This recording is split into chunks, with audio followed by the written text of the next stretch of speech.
All right, so now chapter 16. 16, we're going to talk about sales and consumer protection.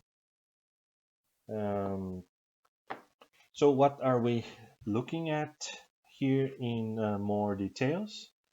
So we're going to look at the Sale of Goods Act, important legislation, and then discuss a little bit title and risk. Remember, title is related to ownership, property, and risk, where whoever bears the risk. We'll look at some rights and obligations, also remedies, and then go through protection legislation, consumer protection legislation, a little bit of Competition Act, and end up with some negotiable instruments in more details. So the Sale of Goods Act, they are implied terms to any sale agreement, any sale contract. So when I say they are implied, it means that in all sale transactions, the Sale of Goods Act will apply to fill in the gaps of a contract. So in all parts that the sale contract is silent, the Sale of Goods Act jump in, fill in the gaps. Okay, so that's very important legislation, and again, because it has implied terms, it is very relevant in sale commercial transactions. It is applicable to retail, consumer transactions, but also commercial transactions, business to business. So both business to consumer and business to business. And we'll see that the Sale of Goods Act, they will apply to tangible items. So chattels, goods, the act will apply to those. So whenever we buy a TV set, we buy books, we buy watches. So the Sale of Goods Act will apply. It does not apply to real property. It does not apply to services.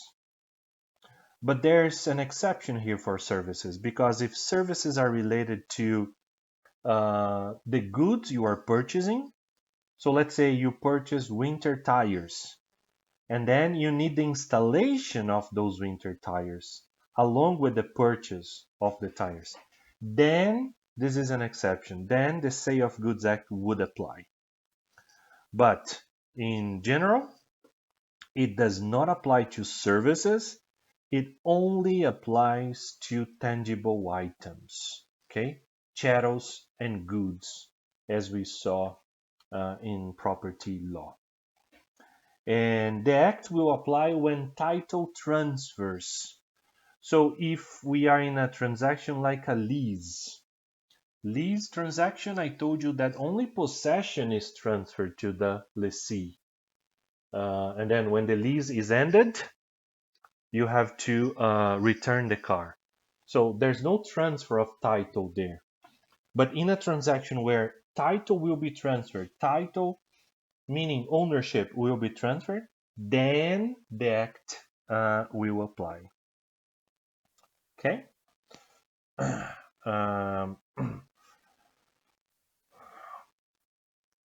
Exchanges, barter, the act doesn't apply either, unless there's money exchanged. So if we exchange goods, let's say we exchange water bottles, and there's no money exchanged, no money involved, then the act doesn't apply. However, if your water bottle is more expensive than mine, and we agree to exchange, but I need to pay you some amount on the top of the exchange, then the act would apply. Okay? So those are some restrictions for the act to apply. So let's practice this. Which one would the Sale of Goods Act apply?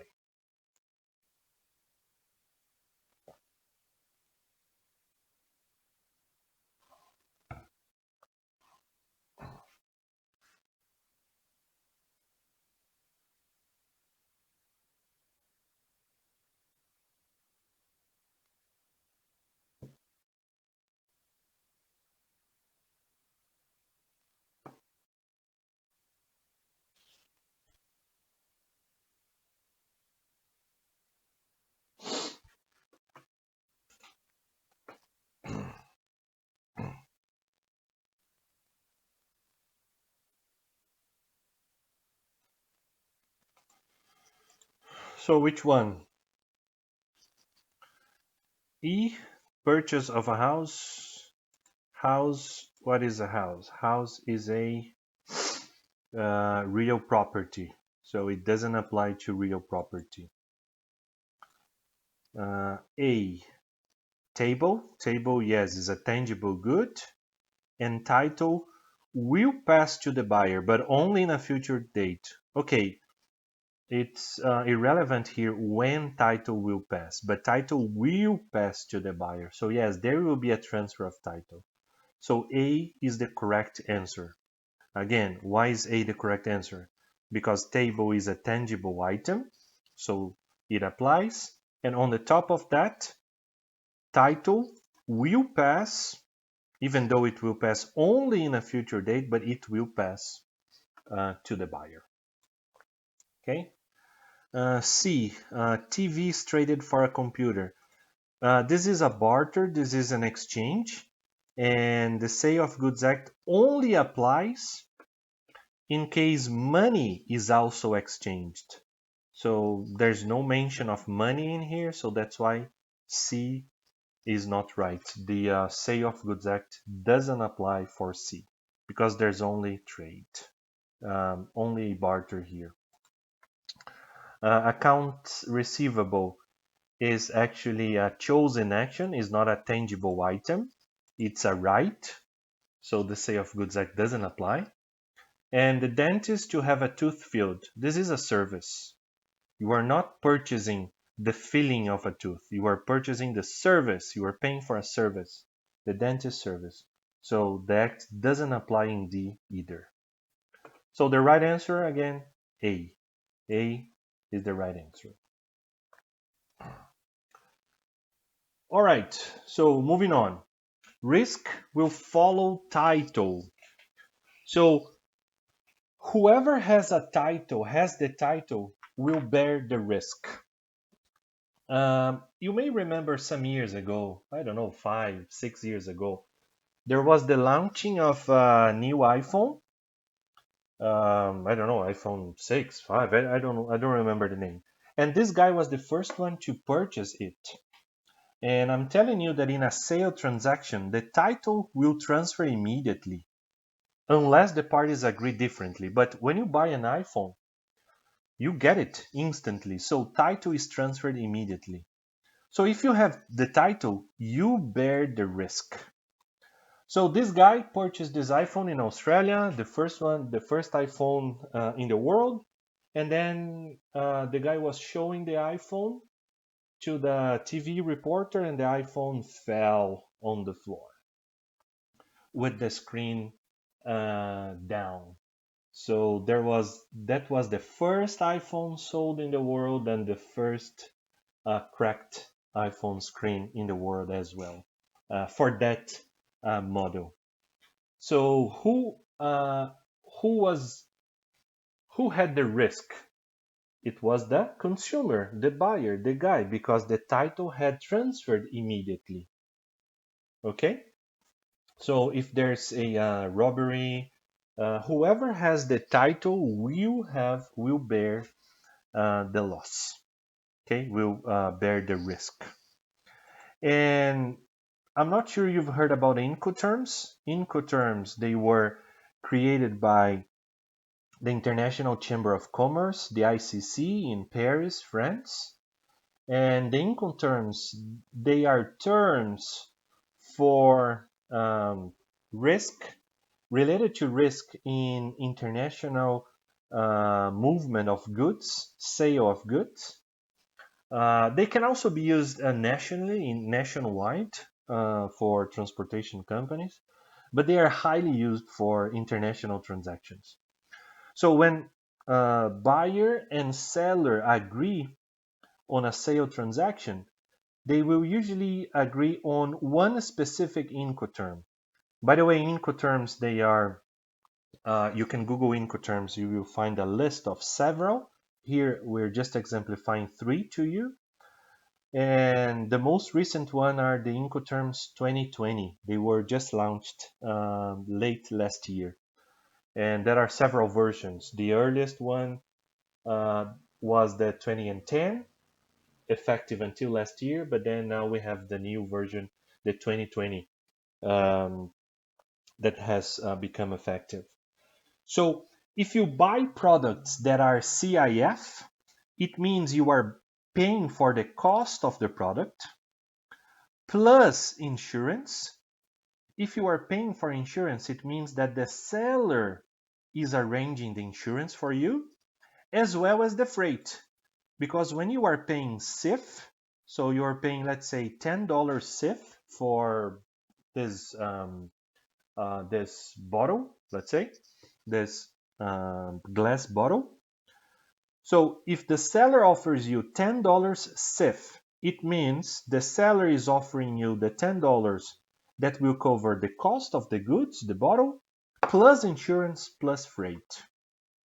Could be air freight, could be usually a sea freight, so by vessel.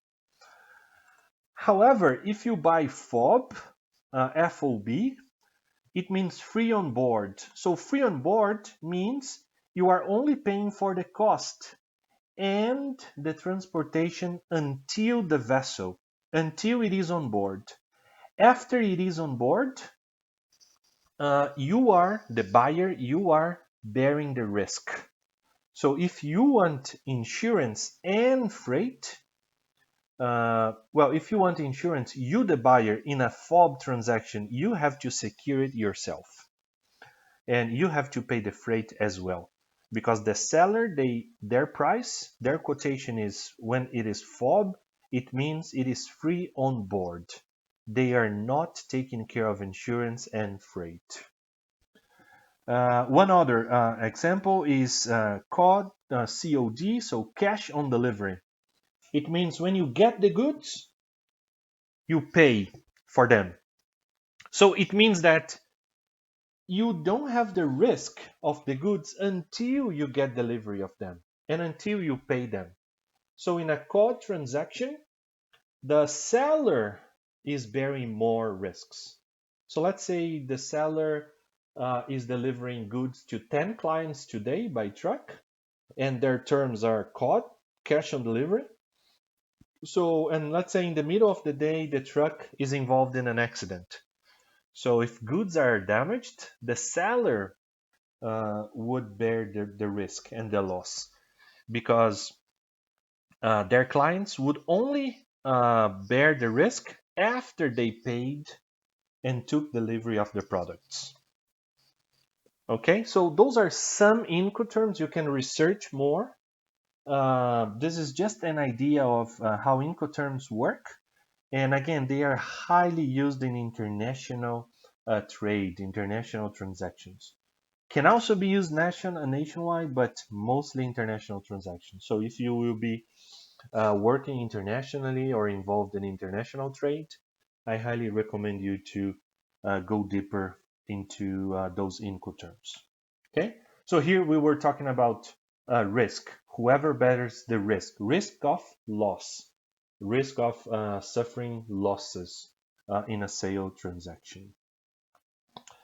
So transfer of title. As I said, in a sale, title will transfer immediately unless parties agree otherwise. So if parties agree that title will be only transferred in the following day or next month or upon delivery, then this will apply. But if not, if there's no agreement, title transfer immediately. And there are some specific rules in the Sale of Goods Act in terms of title transfer.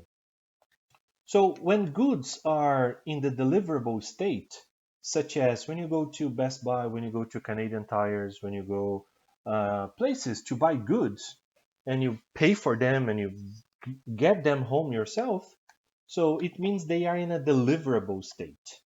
So it means that when you purchase them, when the contract is made, the purchase and sale contract is entered into, you get them. So the title is transferred immediately and risk the same way.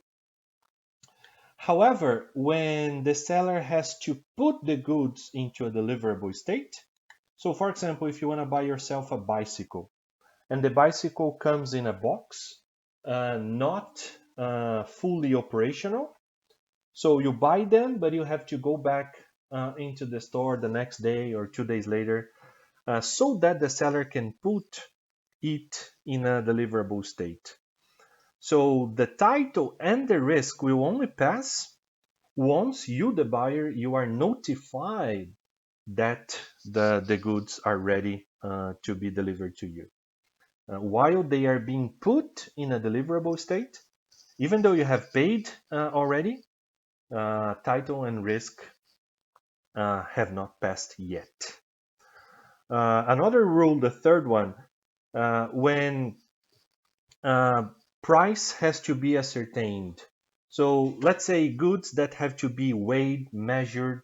So if you buy rocks for a construction, if you buy 1 ton, 2 tons, or 10,000 pounds of rocks for your construction. So those rocks, they have to be weighed, they have to be measured, so that price can be ascertained. When you buy, let's say, 10,000 liters of gas or 10,000 liters of water, whatever. So if the goods have to be either weighed or measured, then the title and risk will only pass after the buyer is notified about the price based on the measurement that was made before. A fourth rule would be when goods have to be delivered of goods have to be approved. So, for example, this is when you are testing goods in a test drive, for example. I know, if I'm not mistaken, there are some furniture stores, some mattress stores that you can get the mattress to your home, use it for up to 30 days, if I'm not mistaken, and then if you like it, you purchase it. So this would be an example for number 4. It means that while you are testing it, you did not inform you want to buy it. The title and the risk, they have not passed yet. They are under the seller. But if you retain the goods for too long, or after you inform you are buying it, then the risk and the title will pass to you. And the last rule would be for future goods or unascertained goods. So, for example, uh, also furniture stores. There are some furniture stores that they don't keep stock. They don't. They just have a showroom. So you choose a product by the showroom, but they will manufacture that item to you. So there's this beautiful sofa. You want to buy it, but you don't buy that one that is in the showroom. They have to order from their warehouse or from their manufacturer, etc. So the title and the risk will only pass when those goods become ready and they are delivered to you, because those are future goods. Future crops would be the same. So if you negotiate crops, farming, so only when the harvesting takes place. Those would be rule 5. You don't need to memorize those rules, but you need to have an idea. And why? Because you would always rely on them whenever you are in doubt about who had the title, who had the risk if any damages took place, any losses took place with the goods. Okay, so moving on. Rights and obligations of the parties in a sale transaction. So the sale, we discussed this in chapter 9, but here is a review. So the Sale of Goods Act, the act also works with conditions and warranties. Remember that a condition is a major term to the contract, and a warranty is a minor term. You may remember I exemplified with the Porsche. If you order a Porsche Cayenne, but then you are delivered a Porsche Macan, then a condition was breached. Or Tesla, if you order a Tesla S, but they give you a Tesla Model 3, a condition was breached because a major term was breached. Or a simple example, if you order coffee and they give you tea, a condition was breached. A warranty is a minor term. So you order the example we had a multiple choice question with this. So you order a car with leather seats, but they delivered you one with the cloth seats. This is a warranty. This is a minor thing because the car is still the one you ordered, brand new, etc., etc. So the Sale of Good Act will say uh, will prescribe the same principles of contract law we saw. So whenever a condition is breached, the victim can ignore that breach and accept the goods, or the contract is ended. They are not bound by the contract anymore. They are relieved from their obligations. Okay, so they have two options. However, when a warranty is breached, a minor term is breached, the victim has to go ahead with the deal. What happens is they may get a discount, they may sue for the difference if needed be, but they are not relieved from their contract obligations. So we had seen this in contract law, and here the Sale of Goods Act has the same prescriptions. Exemption clauses. So sellers usually try to exempt themselves. They try to limit their liability for products they sell, etc. So those limitations, also we saw this in contract law, they are only effective and valid when the purchaser is brought, when those clauses are brought to the attention of the purchaser. And in most cases, um, those exemption clauses, they don't work for conditions. They may work for some warranties, but not for conditions. In most cases, because consumer legislation, protection legislation will protect consumers from getting what they actually bargain for. The seller will have some obligations, and the main ones are providing free title, good title, and quiet possession. So the goods, they have to be free from any claims, any liens, any claims when sellers are selling them. And yet, the goods, they have to be usable, they have to match description, they cannot have any hidden defects, etc. So those are implied obligations of the seller. Okay, so let's say you purchased your laptop computer, and then when you get home, the laptop computer is not working properly. So you have an implied right, because the seller had an implied duty to offer you a usable product, a product without hidden defects and issues. So you can return the product and get your money back, or get a replacement for that defect product with defects. And the buyer has to pay a reasonable price.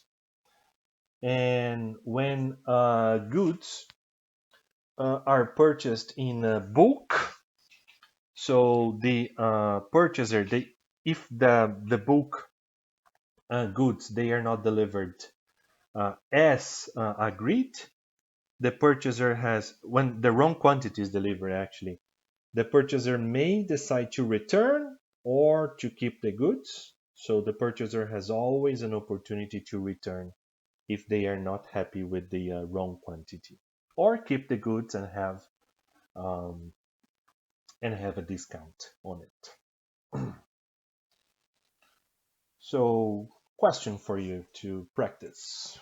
Say of Goods Act once again.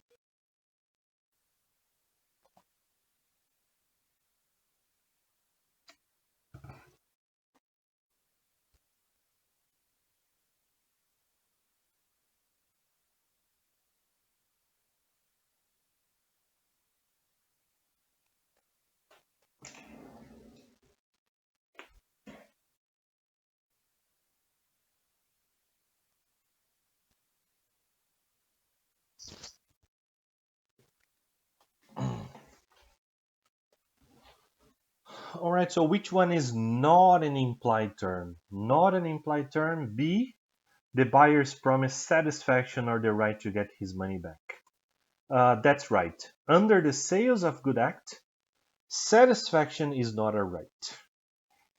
Companies usually offer satisfaction or money back. This is not under the Sales of Good Act. This is the company's marketing strategy. So if the company offers it themselves, then it becomes a right. But satisfaction is not a right under the Sale of Goods Act. Yeah, so B is the right answer. All other options, alternatives, they are um, implied terms under the Goods Act. All right, so moving on, some remedies. So if the uh, buyer defaults on their obligations, like to pay a reasonable price, mainly, the seller can retain the goods or can stop delivery.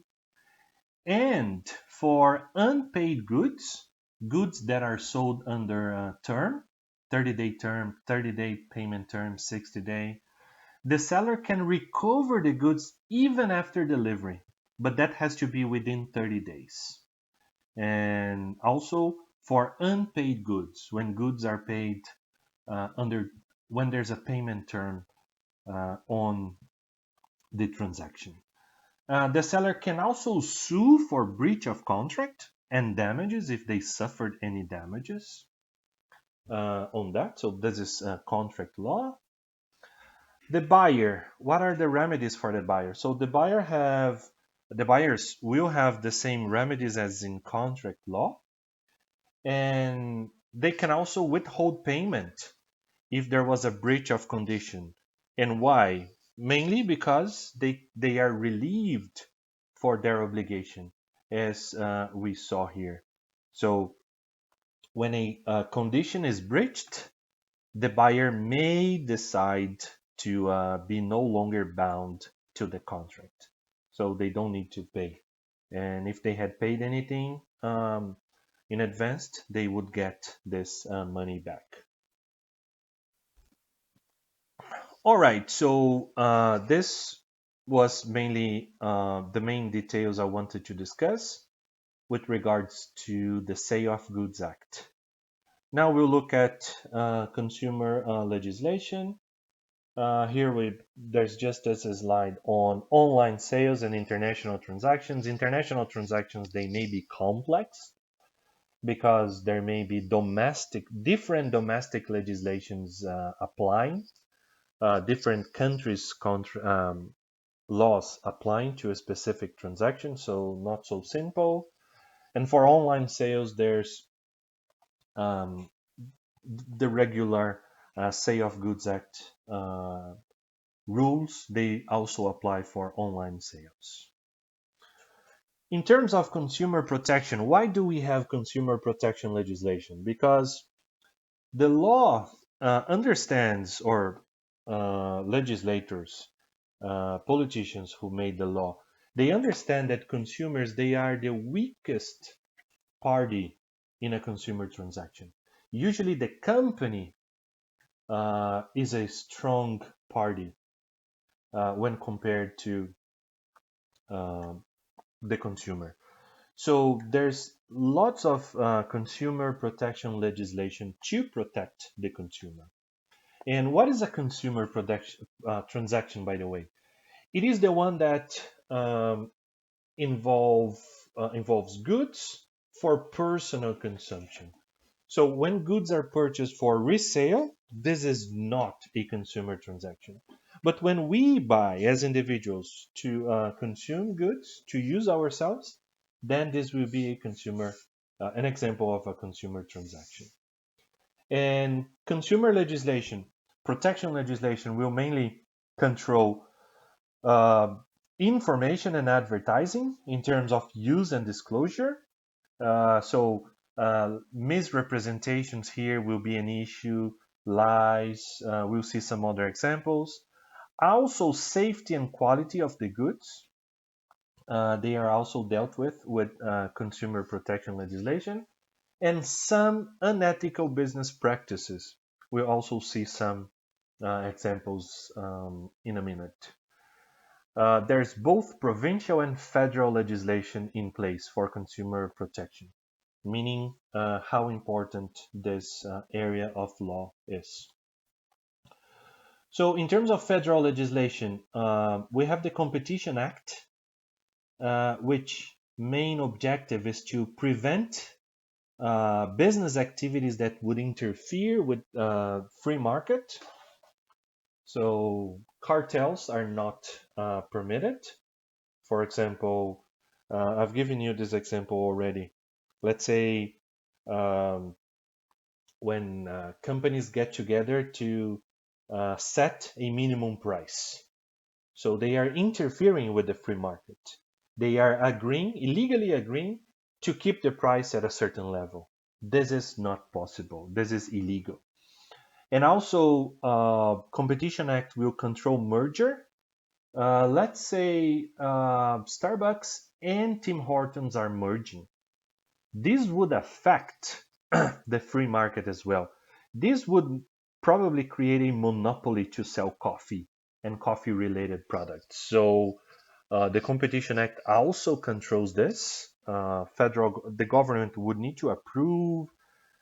They would mostly, if they approve, they would mostly place conditions, etc. And the Competition Act would also prohibit some abusive trade practices. And I'll show you some examples in a while. There are civil and criminal consequences arising from Competition Act offenses, in case there are any. There's several other acts in the federal level, such as packing, labeling, precious metals marking, food and drug, hazardous products, etc. So there's a lot of concern in the consumer um, transactions in terms of protection.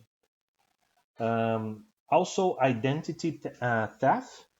This is also related to consumer protection. So when someone wrongfully has access to personal information that allows them to impersonate someone else, the person they got the information about. So this is a criminal offense, and there will be criminal consequences for identity theft. That's why here in Canada we are strongly recommended to not to disclose our SIN number, social insurance number, freely to anyone, because we may suffer identity theft and have some other issues.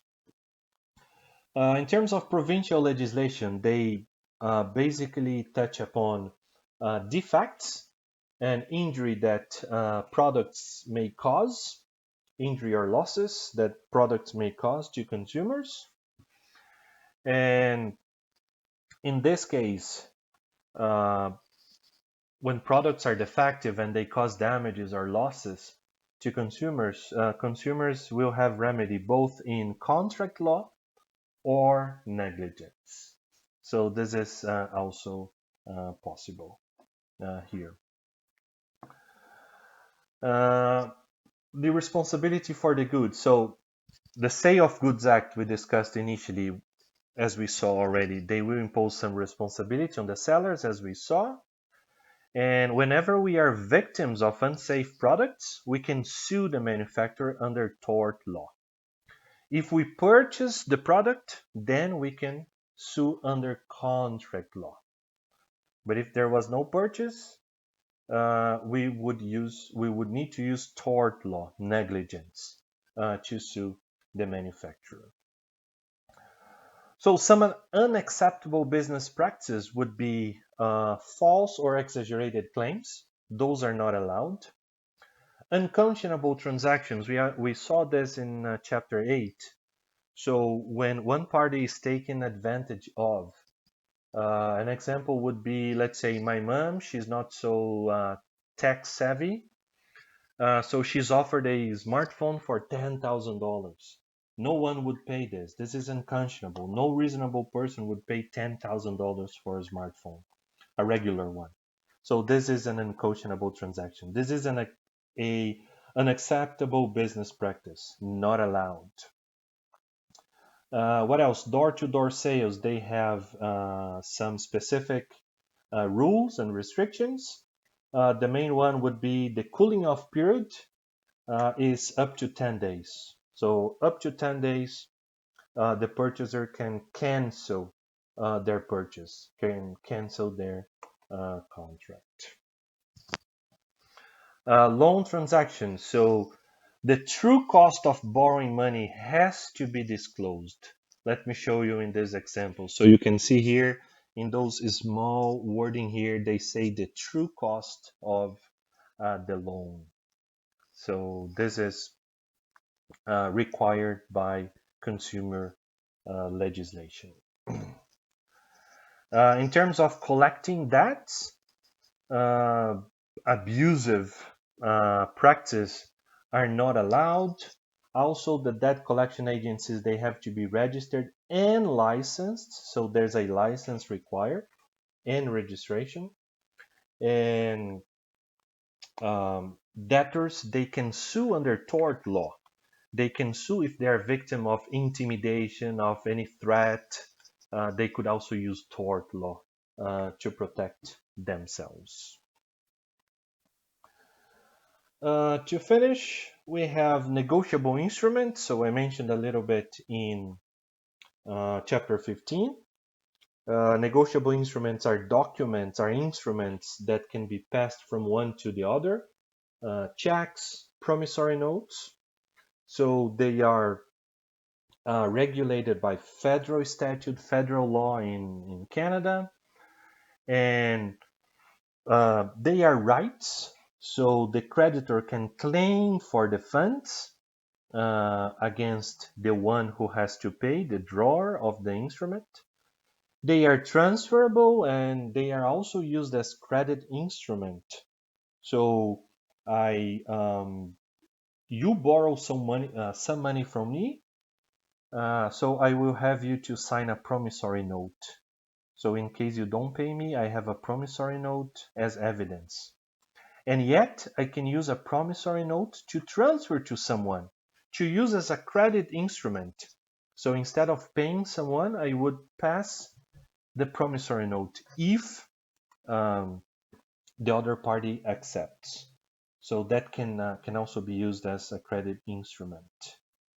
The one who has the negotiable instrument with them, they can enforce the negotiable instrument. So let's say you signed a promissory note to your creditor, and then your creditor passed that promissory note to someone else because they were in another transaction. So this other person who is holding your promissory note, they can enforce the promissory note against you, even though the original transaction was not between the holder and yourself. But this is a characteristic of the negotiable instrument. It can be transferable, it is transferable, it can be passed to others, and the one who is holding them, they can enforce if needed be. Uh, so when the negotiable instrument was endorsed, like in the example I just gave you, so I would endorse or endorse as a guarantee. So the holder can also enforce the negotiable instrument against the endorser. So this would work as a guarantee, as we discussed in chapter 15. There would be a guarantor endorsing that negotiable instrument, meaning that guarantor could also have to pay that negotiable instrument.